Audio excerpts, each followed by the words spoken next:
Ladies and gentlemen, onto the highlight of tonight's event. Vishal Krishnadat serves as SAICE's 118th president.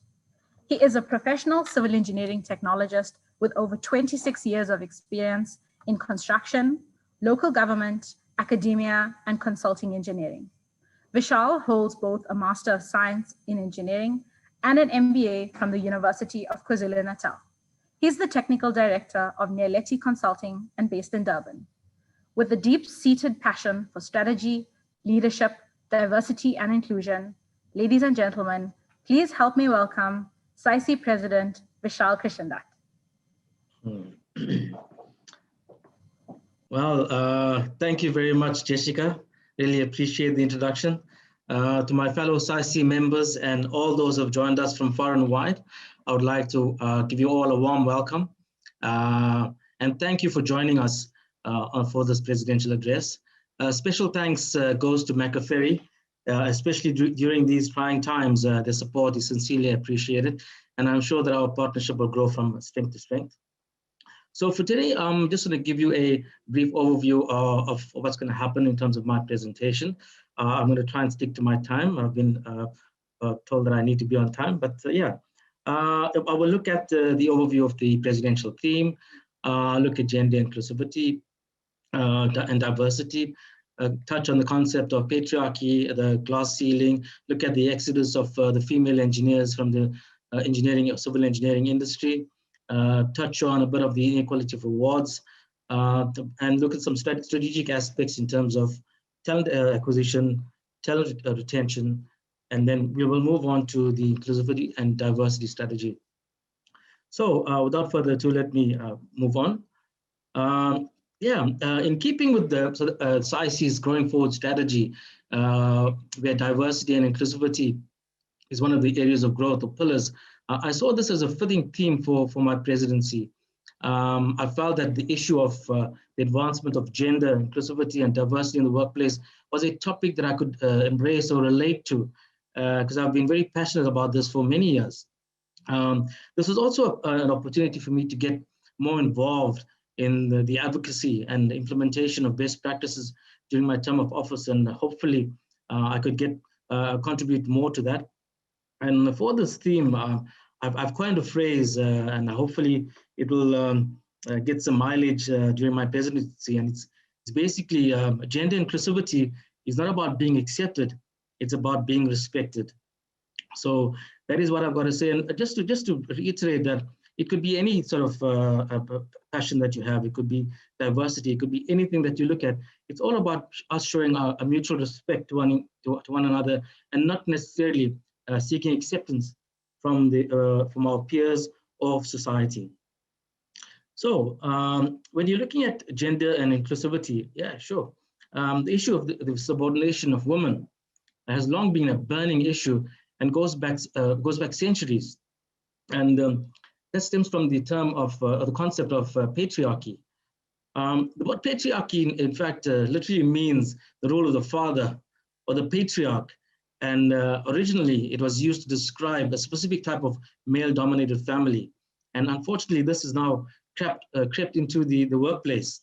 But nowadays, it is used more generally to refer to the male domination and to the power relationships by which men dominate women, and to characterize a system whereby women are kept subordinate in a number of ways. So in contrast to the patriarchy, the concept, in contrast to this concept, the United Nations Sustainable Development Goal 5 deals with achieving gender equality and empowerment of all women and girls. And the belief is that gender equality is not only a fundamental human right, but a necessary foundation for a peaceful, prosperous, and sustainable world. Ladies and gentlemen, one of the fundamental aspects of inequality in the workplace is the effect of the glass ceiling. There are various factors that contribute to the effect of the glass ceiling on women, and that could be either male-dominated norms, inequality of rewards, career breaks, and work-life balance. So these are the aspects that we really need to look at. A lot of research has been done on these topics, And in 2019, I conducted research myself on the effects of the glass ceiling on women engineers in consulting firms in South Africa. And from that, a total of about 140 women engineering professionals responded to the survey. And from the research, the study showed that around 74% believe that vital decisions were still being made by men outside of formal meetings. Around 63% believe that the all-boys clubs in the organizations limited women's opportunities to advance to management positions. Around 66% were of the view that the company's structure and culture was centered around male engineers. And of the women who stayed in the organizations between 6 to 10 years, about 72% supported the fact that women had to outperform their male counterparts to be promoted to the same positions in the organizations. For many of us, these results are not surprising, as many women have experienced similar situations in their workplace. And mindsets need to be changed for those individuals who are not amenable to change and are not able to accept that gender inclusivity is of utmost importance to level the playing field and to create a more sustainable working environment. Companies who have embraced the I&D strategies have proven to be better performing than those that have not. And it certainly makes business sense, apart from the moral, ethical, and legal obligations in terms of gender inclusivity within the working environment. Another very concerning aspect in terms of gender inclusivity, ladies and gentlemen, is the fact that many women engineering professionals are leaving the profession.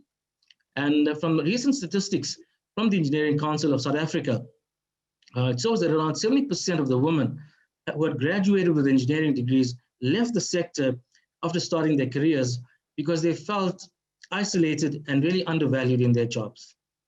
From research undertaken by PwC, the five main reasons women gave for leaving their employers were, well, number one, not enough opportunities for career progression. They felt that their skills and talents were not rewarded enough, and also that the work was not rewarding to them. And in fact, they were not getting any self-reward. They were not being offered good projects, challenging projects in which they could basically gain enough experience. And also, they found that their work and personal life were not in sync. And lastly, a lot of them, and basically this was happening at the moment, is that they're finding jobs where they're getting a higher salary.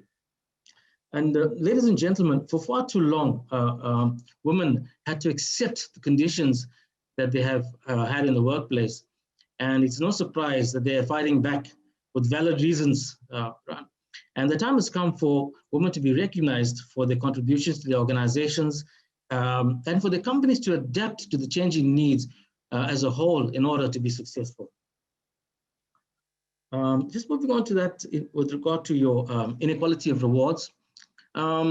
This can be described as the differences in the pay gaps between male and female employees who have similar experiences and are on the same employment level. The equality for rewards can also stem from bonuses or increases that male employees receive as they're perceived to be going the extra mile. It can also be the lack of promotions that women receive as opposed to their male counterparts, as men place work and career as their priority, as opposed to women who feel that family responsibility and childcare is their top priority. And basically, I know this scenario is slowly changing as we move ahead. From the World Economic Forum Global Gender Gap Report of 2016, it was reported that the worldwide pay difference between male and females may only come to an end in the year 2186, and which is 165 years away. This, ladies and gentlemen, is quite disturbing, as I do not believe that even many of our great-grandchildren may even be born to witness this event. From a similar report published in 2018, South Africa ranks around 19th out of 105 countries on gender equality. and a low of 117 in wage equality for similar work. This goes against the law of South Africa, where the requirements are equal pay for equal work. I must also mention that inside South Africa's business philosophy, transparency and rewards, with regard to salaries, is not very, very evident, and may also be against company rules or company policy to discuss any salary with colleagues, as it could be. This also could be grounds for dismissal. From our 2018 SAICE salary survey, which was based on the annual salaries of male and female young engineers, technologists, and technicians, it was found that the mean and median salaries were around 13.6% and 11.5% higher for male than for female young professionals, respectively. This was further reinforced by research that I undertook, where over 53% of the female respondents found that a large salary inequality exists in favor of men, even though they carry the same credentials. Around 80% of the respondents felt that the issue of gender very negatively impacted their chances of promotion at their workplaces. And over 74% agreed to the fact that promotion practices tend to have much higher expectations of performance and effort from women as compared to the male counterparts. And this was an enormous obstacle to their advancement in their careers. Just under 86% said that engineering firms have performance and appraisal policies and incentive schemes that favor men, which stagnated their career growth. From that, some of the recommendations that was discussed was the implementation of a policy of transparency of pay grades and normalization of rewards. Is to develop policies and frameworks in order to address the inequality of rewards at all levels in the organization, and also the effect of women as they advance the higher echelons of their positions. We found that the pay gap was much larger at those levels. Also, to ensure that policies should be transparent and include a framework which identifies qualifications, experience, and professional registration as a benchmark for ensuring parity of rewards.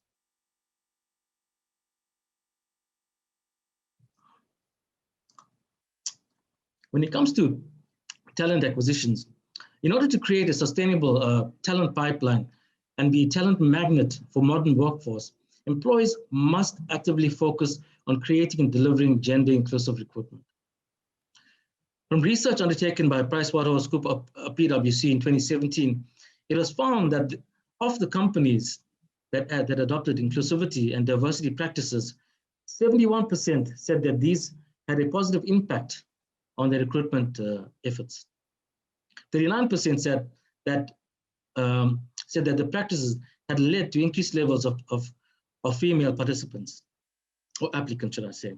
32% led to increased levels of female graduate hires, 27% to increased levels of female experience hires, and 24% to increased levels of external female leadership.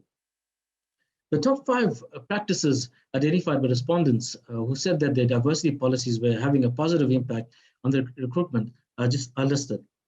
And ranked from 1 to 5, the practice of establishing gender diversity recruitment targets was number 1. Delivering diversity or unconscious bias training to the interviewers was ranked at number 2. Number 3, establishing adequate equality and equity policies within the organization. Thereafter, number 4, actively focusing or having an inclusive talent brand, which was able to pull high potential talent to your organization. And lastly, requiring mandatory diverse slates for open positions. So any external positions, we're basically inclined to an inclusive or diverse focus. And as the employer demand for female talent rises over time, it will be critically important not only to attract female talent, but it will also be able to develop progress, and retain female talent once inside the organization. When presented with choices on what female candidates consider makes an employee more attractive, the three options that emerged as shining stars. The first was the opportunities for career progression. The second was the competitive wages and other financial benefits. And the third was the flexible work arrangements and a culture of work-life balance. From the graphic, you can see that it is evident that women have identified the flexible work arrangements as their top priority.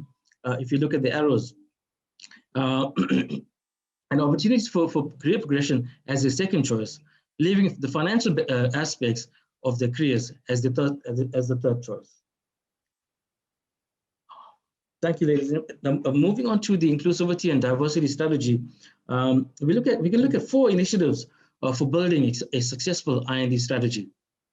And this could be based on the commitment and cascading of your strategy to the employees, from CEO to the workforce.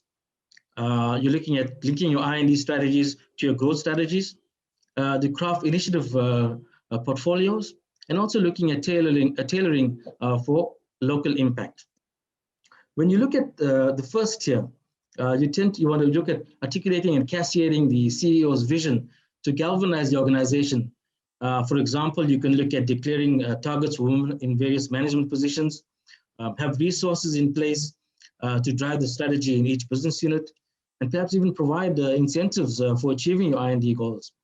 Furthermore, you need to hold management accountable for the implementation of the strategies, as if these strategies are not your management not held accountable, then obviously there's not going to be buy-in from the lower tier staff. When looking at your second tier, you look at defining the I&D priorities based on what drives the business growth strategy. So CEOs must correlate the I&D strategy to the growth goals of the company, so that they work hand in hand. And it's important to highlight the various aspects of diversity and that will boost the talent acquisition and retention, and to ensure that there's a diverse mix of talent.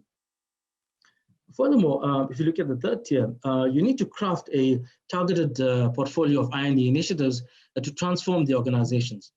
So here, you must prioritize and invest in the portfolio of I&D initiatives and ensure it aligns with the overall growth strategy of your organization. You must build a truly inclusive organizational culture to ensure buy-in from all employees. Furthermore, in terms of your talent management policies, you need to basically look at revising them on a regular basis, and that will basically speak to your initiatives as you move forward. And this could be done by debiasing recruitment and advancement processes, promoting equal pay, and as well as deploying comprehensive sponsorship programs to attract your high potential talent. And lastly, you need to tailor-make your I&D strategy to maximize the local impact. So your I&D strategy needs to adapt to different parts of your business units and the varying geographic and socio-cultural context in which they operate. You need to customize the overall I&D goals and priorities to the local conditions, and encourage a wider stakeholder engagement, as well as look at the cross-sector collaboration so that I&D strategies can be in sync with them. What's important to note is that leadership and management accountability must be enforced in any strategy. In conclusion, ladies and gentlemen, I would just like to say that my presentation is in no way exhaustive, and there's a long way to go in order for there to be parity in gender inclusivity and diversity. However, we must continue to encourage discourse and debate so that we can move forward in a positive way to advance the I&D goals. Just in terms of the President Ramaphosa's speech, he did not cover much on inclusivity and diversity, but he did cover issues in terms of women in business. But gender inclusivity and diversity needs to be enforced very firmly. And this can be done via the Constitution, the Employment Equity Act, BEE, as well as looking at the King 4 codes, which encourages organizations to remunerate fairly, responsibly, and transparently, and then also ensure that there is gender parity. Furthermore, to attract the modern talent pool, we must organizations must equip themselves to offer opportunities for career progression, flexible work arrangements, and a culture of work-life balance, and competitive pay. Also, in order to attract the best and brightest male and female talent, they must also make this an integral part of their talent brands and employer value propositions. Finally, companies must include gender inclusivity and diversity in their company strategies and ensure that there's a top-down approach with responsibility and accountability, as well as a company-wide buy-in. So ladies and gentlemen, that is my address, but I just want to leave you once again with my phrase of gender inclusivity and diversity, I must add, is not about being accepted, it's about being respected. Thank you very much.